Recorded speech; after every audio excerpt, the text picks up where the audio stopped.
శ్రీమాత్రే నమః. మీరు కూర్చున్నటువంటి మీ 60 మందికి ఈ విద్యలు నేర్పించడానికి వీటన్నిటికి ముందు నేను ఎదుర్కొన్నటువంటి కష్టాల గురించి మీరు తెలుసుకోవాలి.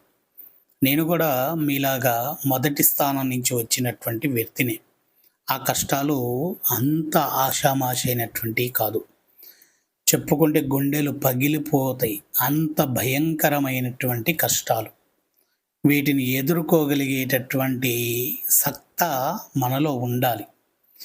వీటన్నిటి గురించి నేను చెప్తాను వినండి.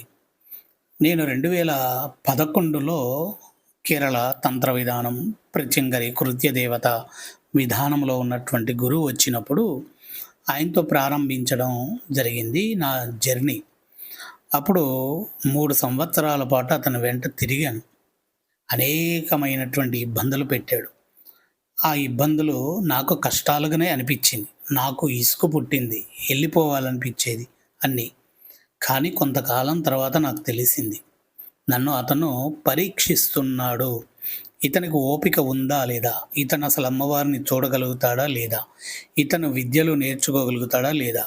గురుస్థాన యోగంలోకి వస్తాడా రాడా అనేటటువంటి విధానం కోసం 3 సంవత్సరాలు నన్ను కఠినమైనటువంటి విధానమైన నరకానికి గురి చేశాడనుకోవచ్చు. అయ్యాను పరీక్షలవి.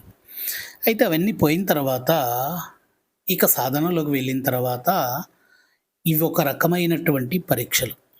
ఈ పరీక్షల గురించి మనం చెప్పుకోలేము.